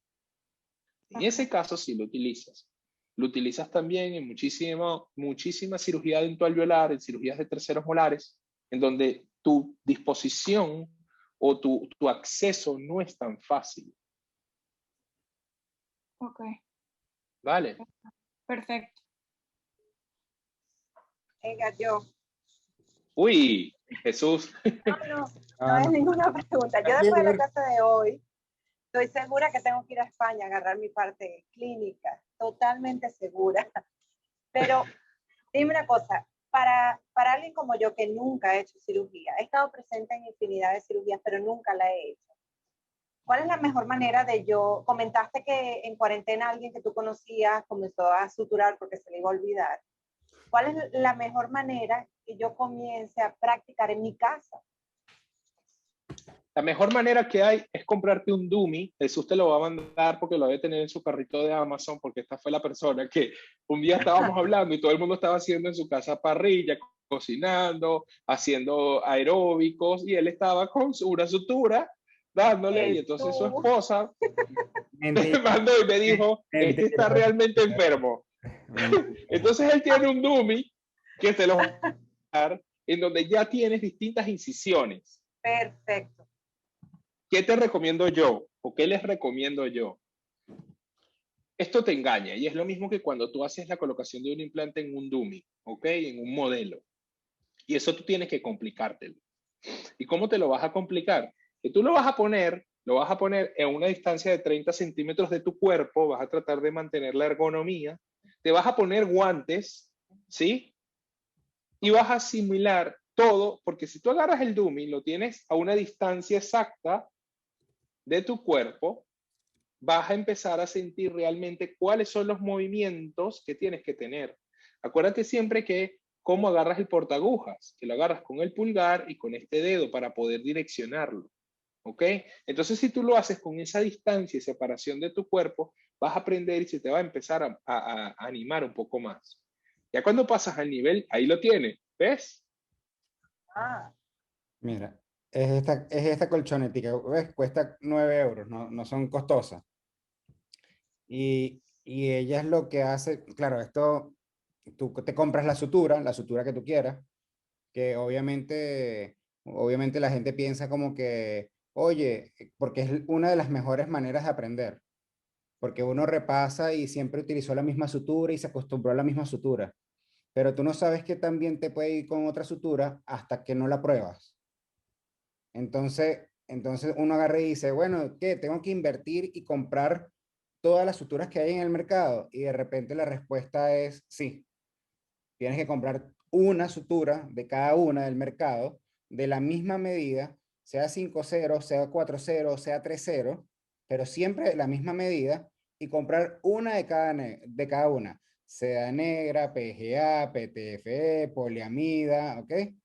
Y así, y practicando con este tipo de materiales o de bases o de almohadillas, cuando tú le vas agarrando a la sutura, te vas dando cuenta cuál de ellas es más resistente, cuál de ellas se te rompe apenas tires, cuál de ellas te queda mejor o la puedes manejar mejor, cuál de ellas tu portaguja la agarra mejor. Que eso es, yo creo que de todos los instrumentos, el único instrumento que yo puedo tener que puede costar 250 euros es el portaguja. O sea, solo el portaguja. De resto, todo puede ser de $1. Aunque Edgar me vaya a matar. ¿Ok? Ok, pero el Minnesota puede ser de 0.5 euros. ¿Ok? El decolador de mol, no, el decolador de mol sí me gusta que sea bueno. El mango de bisturí de eso que Greyden que nos vendían. ¿Ok? Pero un portaguja que sea bueno, eso sí es muy, muy, muy necesario. Muy necesario. Entonces, invertir en un buen portaguja, sea la marca que sea, Giuffride o lo que sea, Quinelato para los que están en Sudamérica, que son bastante buenos. Aquí en Europa los de Bemet, obviamente, y otras casas comerciales que Edgar les puede recomendar mucho más que yo. Pero eso sí es importante, un buen portaguja y practicar con las suturas. ¿ok? Desde la básica seda negra, que es la más económica para practicar, o sea, para hacer diferentes puntos y agilizar la mano, ¿ok? Cómprate una caja de seda negra de 12 unidades de seda negra de 1 metro y empieza a trabajar con ella.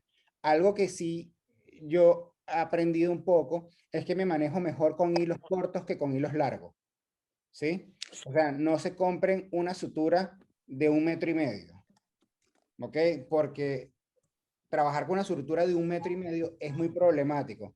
En cambio, trabajar con una sutura corta, ¿ok? Que el hilo sea corto, te da mayor velocidad. No sé si Edgar me apoya en esa parte, pero prefiero abrir más suturas que estar trabajando con suturas demasiado largas, ¿ok? Sí, yo generalmente las suturas largas la corto. La corto. Siempre las corto porque me resultan incómodas. Hay unas cosas muy importantes también para los que son más jóvenes, Mari, Collins, Erika, que están por allí. Siempre ponerle unos lentes de protección al paciente, ¿ok? Porque la sutura, muchas veces cuando tú estás pendiente del colgajo, de no sé qué tal, hay muchas laceraciones de córnea. Entonces es muy importante esas cosas de protección, ¿ok? Que te puedo mencionar. Ahí Jesús te está dando algunos tips que son importantes. Esto es una página para todos ahí que se llama AliExpress, que es en China. Y se consiguen cosas sumamente económicas y te la llevan a cualquier país gratis. Entonces, fíjate que en esta misma página consigues un kitcito de sutura. Obviamente estos son instrumentos que no son muy buenos, pero que te sirven para hacer Para algo, practicar. para practicar. Y aquí el kitcito ya te trae un porta aguja, te trae una tijera, te trae un mango de bisturí y te trae hoja de bisturí y unas cuantas suturas. Entonces, esto no es que te recomiendo que te compres esto como tal, estos instrumentos, pero mira, está desde esta manera de comprar estas almohadillas, como está las maneras muy sofisticadas que es tratar de suturar una uva, ¿ok? Pelar una uva y tratar de suturarla, ¿ok? O comprarte una patica de cerdo en el supermercado, ¿ok? Y simplemente en tu casa la cortas. Lo que pasa es que eso es una cochinada en tu casa, ¿ok? Entonces me gusta más lo de la almohadilla, y de hecho la almohadilla era justamente porque yo estaba viendo cómo hacíamos prácticas de sutura, ¿ok? Entonces yo compré las almohadillas para mostrársela también a Edgar y ver cuando tuviésemos aquí las prácticas clínicas, cómo la gente podía practicar sutura sin estar trabajando en una pata de cochino o en ese tipo de cosas, ¿no? Y así como eso, mira, así como eso, hay, hay diferentes alternativas. Bueno, obviamente, fíjate, sutura seda negra, 17 euros, ¿ok? Una PGA, 56 euros, obviamente, pero esto es una caja de 24 unidades. Entonces, si te pones a sumar, bueno, seda negra, más PGA, más poliamida, más todo esto, oye, tienes que comprarte es una, o si tienes un amigo cirujano que te venda diferentes tipos de sutura o que te dé una sutura, o para no comprar todo un paquete, que eso siempre hay alguien que te pueda regalar una sutura, bueno, al menos que sea una de estas ahí que le encanta a Edgar. Bueno, quizás esas no te las vaya a regalar, sino que te las vaya a vender y le compras una sutura y no va a ser costoso, pues. Y practicar con las suturas, porque la única manera de aprender es tocándolas, jalándolas, tirándolas, ¿ok? A mí el nylon me parece bastante engorroso, pero bueno, nada, hay muchas personas que les gusta muchísimo. A mí en mis manos no se me da mucho. Y ya, ese tipo de cosas. La PGA me parece que se maneja increíble. Se maneja increíble, increíble. Un manejo muy, muy, muy sencillo. Entonces esa me gusta bastante. Y ya, ese tipo de cosas. Otra cosa que pueden utilizar después de esto, antes de irte al animal, en casa, nosotros utilizamos en la primera práctica, cuando yo hice la formación en Alemania, la primera práctica cuando llegamos fue con una berenjena, que la berenjena es increíble lo que te da para planos y no me deja, ¿están viéndolo ahí? Sí, ¿no? Sí. Fíjate, cuando yo llegué aquí está el doctor, el SOR, y fíjense la berenjena, cómo te da diferentes planos y cómo te ayuda a practicar incisiones, ¿ok? Eso, después suturarlo, te da exactamente lo mismo que si estuviese suturando en el paladar. Es exactamente la misma percepción. Luego ya puedes irte un poquito más allá con paticas o orejitas de cochino, donde todos los puntos te tienen que quedar en la misma dirección. Pero lo importante de esto es que tú trabajes lo más parecido a que si estuvieses trabajando en la cavidad oral. Y eso es lo que te va a dar mayor percepción. Y más, yo te diría, después de que ya domines la sutura, te recomendaría que te compraras un castro viejo y empezaras a hacer el movimiento. Cuando ya tú dominas la sutura con un portaaguja, ya puedes empezar a darle con un castro viejo para que tú veas que te va, sobre todo las damas que tienen más motricidad fina, ¿ok? Te va a ser mucho más ergonómico suturar y poder pasarte las pinzas, las suturas entre ellas. Como dice el doctor Manuel, es sumamente importante una buena pinza de disección. A mí me importa mucho el portaagujas, pero también me importa mucho la pinza de disección, porque la pinza de disección es la que al final te va a traumatizar. ¡Para, Pablo, está atrás! Es la doctora Virginia que acaba de entrar. Es la que te va a poder agarrar el tejido, ¿vale? Entonces ahí tienes ese truco, doctora Rosibé. Y ya que también ahorita conseguí esto, rapidito. Mira, igualito. Ese también es muy bueno, ¿eh? Este tipo de modelo. O sea, no sabes, nunca has hecho levantado un colgajo, nunca has hecho ver una colocación de implante, nunca has hecho, bueno, aquí está. Aquí está. Básicamente agarras un modelo de esto, lo que le haces a este modelo es, según lo que ya Edgar en esa parte quirúrgica te ha explicado, entonces levantas tu colgajo aquí, levantas tu colgajo acá, ya sabes cómo puedes ver la trayectoria de cómo colocar el implante, y con estos modelos se practica, con estos modelos es que uno comienza, nadie nació aprendido. ¿Ok? Y aquí es como lo simulas, te lo colocas en posición 0, colocas los dientes incisales, te pones en 12 con relación a la boca, que es lo que está diciendo Edgar. No es que vas a mover el modelo a tu conveniencia, no. Te lo pones en una posición, lo fijas ahí y empiezas a trabajar como si estuvieras trabajando en esa posición. ¿Cómo vas a hacer el corte? Te vas a dar cuenta que muchas veces la hoja de mesial a distal, de distal a mesial, o sea, como se te vaya haciendo más cómodo, dónde vas a agarrar los puntos, cómo vas a colocar la aguja en el portaaguja, cómo vas a agarrar el portaaguja, ¿ok? Todo eso te va a servir es con estas cuestiones. Entonces pídele a tu casa comercial, fíjate que hay modelos tanto de maxilares inferiores, ¿ok? Para hacer colocación de implantes según puente, empiezas a medir, bueno, aquí va mi primer implante, después la medida del segundo implante es de tanto, después la medida del tercer implante es tanto, ¿ok? Y puedes practicar en estos modelos, o si quieres hacer técnicas de olonforo y cirugías más avanzadas, un modelo completo, ¿ok? O sea, esto ya existe. Y lo único que le tienes que pedir a tu casa comercial es que te dé los dummies de implante, porque el cajetín quirúrgico es exactamente el mismo. Ellos te van a dar unos dummies de latón, ¿ok? De implante, que son implantes igualitos, pero en vez de titanio en latón, y con esto vas a practicar. Dile que te dé varios dummies y ya 5 o 10 dummies te pones a practicar con ellos. Los puedes sacar, los puedes volver a meter. Si te hace mucha resistencia, sabes que tienes que volver a preparar, ¿ok? Entonces, es simplemente ensayo y error y después practicar con alguien con el que te pueda guiar, obviamente. O sea, yo siempre he dicho que una de las recomendaciones generales en odontología es tener un mentor, ¿ok? En mi caso fue el doctor Eduardo en la parte de implante, Eduardo Aguiar.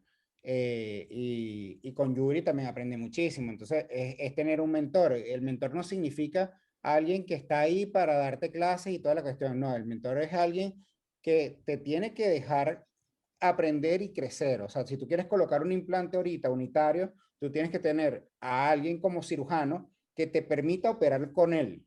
¿Ok? Mira, déjame operar contigo, quiero hacer este implante solo, quiero empezar a hacer mis implantes unitarios. Obviamente, si están en una clínica y le dices eso a tu cirujano, él obviamente va a pensar así como que me quiere quitar el trabajo, ¿no? Pero pero en otras posiciones o en otras posiciones, o sea, yo me pongo a sentar con Edgar y yo no le estoy quitando el trabajo a Edgar, nunca, sino que aprendo de él, él aprende de mí y es recíproco, pues. Y eso es parte de eso. Conseguirte una persona que te deje hacer un caso unitario con él es importante también, ¿ok? Y esa es la mejor manera de aprender. Y hay un concepto que a nosotros nos lo dan siempre en cirugía, que la mejor manera de aprender cirugía es ponerte a sacar una muela del juicio. Ahí tú tienes todos los conceptos del mundo, porque tienes una incisión, tienes un levantamiento de un colgajo, tienes corte, tienes osteotomía, tienes presión, puedes ver dónde vas a hacer el corte y qué es lo que te va a quedar como el alvéolo. O sea, empieza por ahí, vas a suturar y ya la percepción del implante tú la tienes. Te hablo específicamente a ti porque hiciste tú la pregunta, pero ya la tienes muy clara porque tú tienes parte protésica. Hay algunos como Manuel que se inclinan más hacia la cirugía. Collins, que es una súper estudiosa que siempre está ahí, o sea, ya la estábamos esperando en la parte práctica porque va a reventar la liga, como dicen por ahí. Erika también, la doctora Adri, que ayer estaba estudiando, fenomenal. Entonces, cada uno tiene una parte que siempre puede aflorar. A mí me cuesta muchísimo la parte protésica y lo confieso y sigo aprendiendo. De hecho, está en que uno tiene que saber ver tus dificultades, ver tus limitaciones y aprender. Porque aquí no existe nadie que se las sepa todas. Claro, total. Total, total. Ajá, ¿alguien más? ¿Alguien más? ¿Alguien más? ¿Preguntas? Si tuviesen alguna pregunta de algún seminario anterior, que hemos terminado hoy un poco más rápido.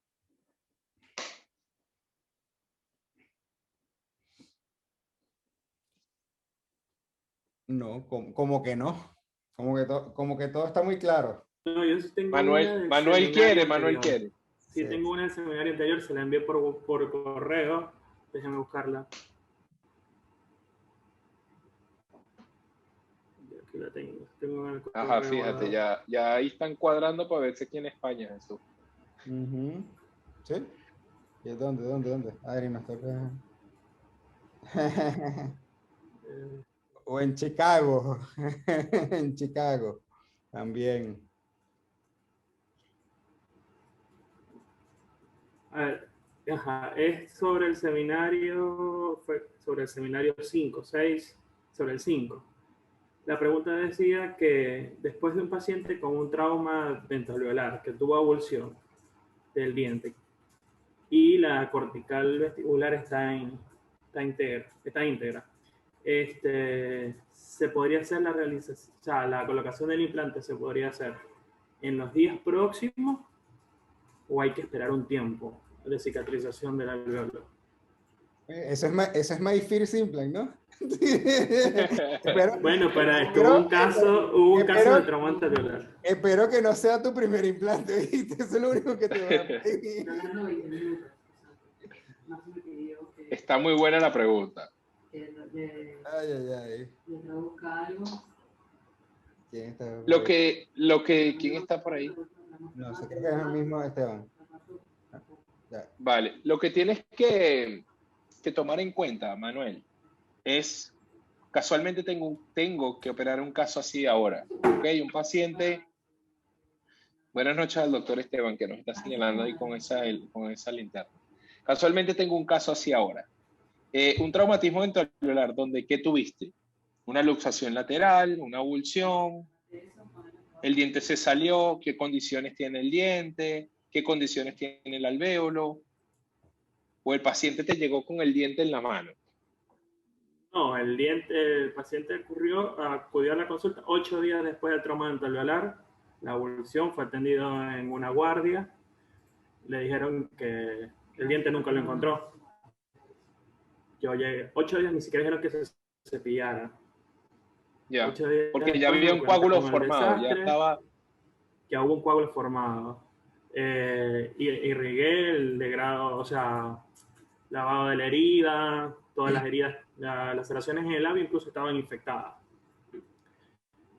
Ferulicé en el momento lavé, ferulicé y le pido la toma para hacer el control de daño, verificar. Pero entonces de una vez el paciente, doctor, yo necesito el diente, yo necesito el diente, yo necesito el diente, necesito poner un implante. Y yo ya, para.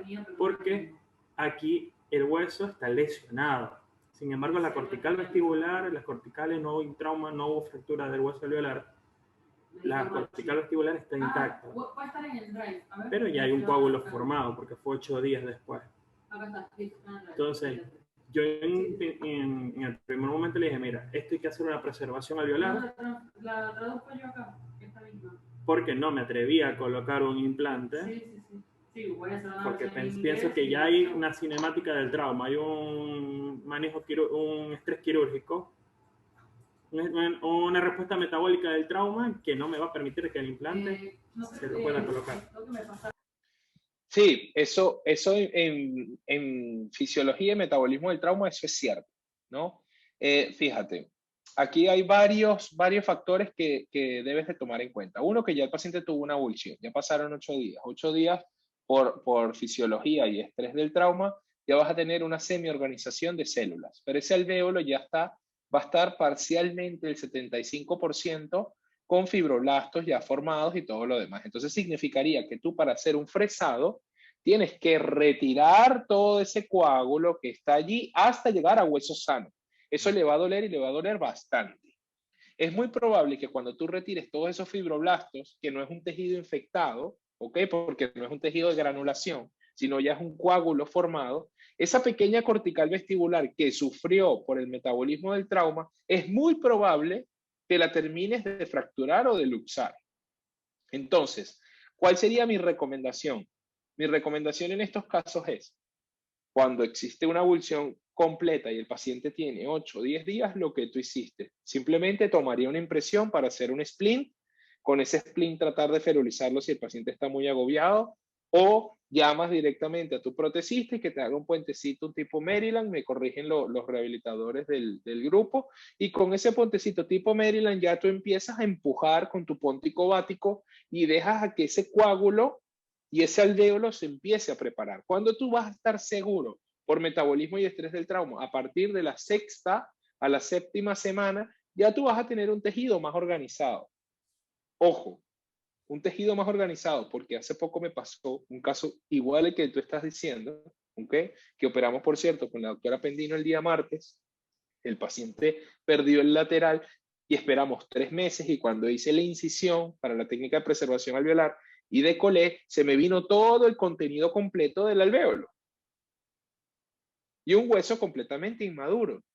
Entonces, aquí en metabolismo y en fisiología del trauma hay que esperar mínimo 4 meses para tener un hueso completamente sano y un hueso completamente con unas condiciones idóneas. ¿Por qué? Porque sufre la cortical vestibular, y al sufrir la cortical vestibular, el periósteo se ve completamente afectado. Entonces, mi recomendación sería irlo preparando, no alborotar la cicatrización, no curetear para hacer una preservación alveolar, sino ya tú sabes que cuando vayas a asumir tu cirugía de implantes, ya habrás hecho el módulo de cirugía regenerativa y de cirugía compleja en Integrity. Ya sabrás cómo hacer la regeneración de la parte de la dehiscencia y todo lo demás que probablemente vayas a tener con el manejo del tejido blando.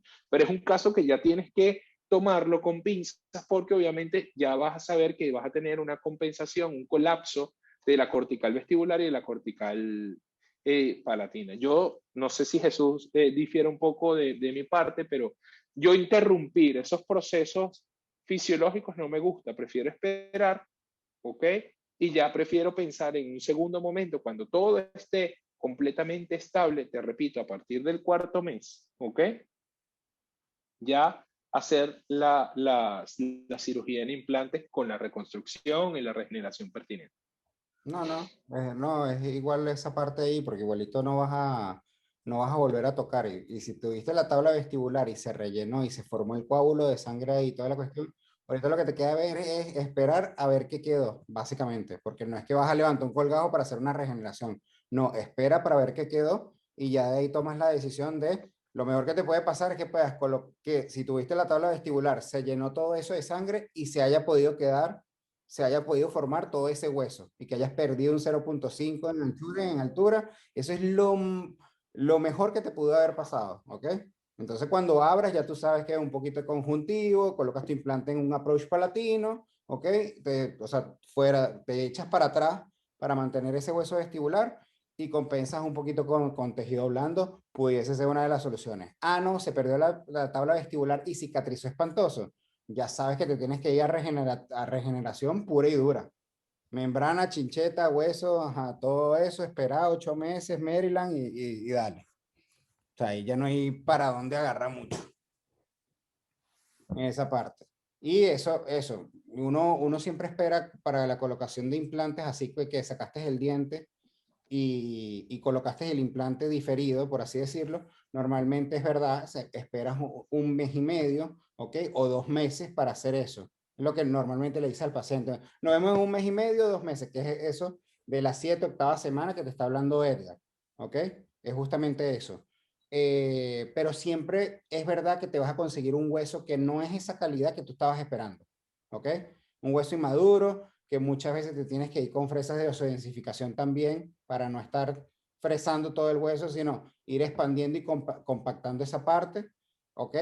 Pero obviamente mientras más esperes, ¿ok? Va a ser mejor porque el hueso va a estar mejor formado, pero tampoco es muy bueno esperar hasta 6 meses porque ya empieza la reabsorción, ¿ok?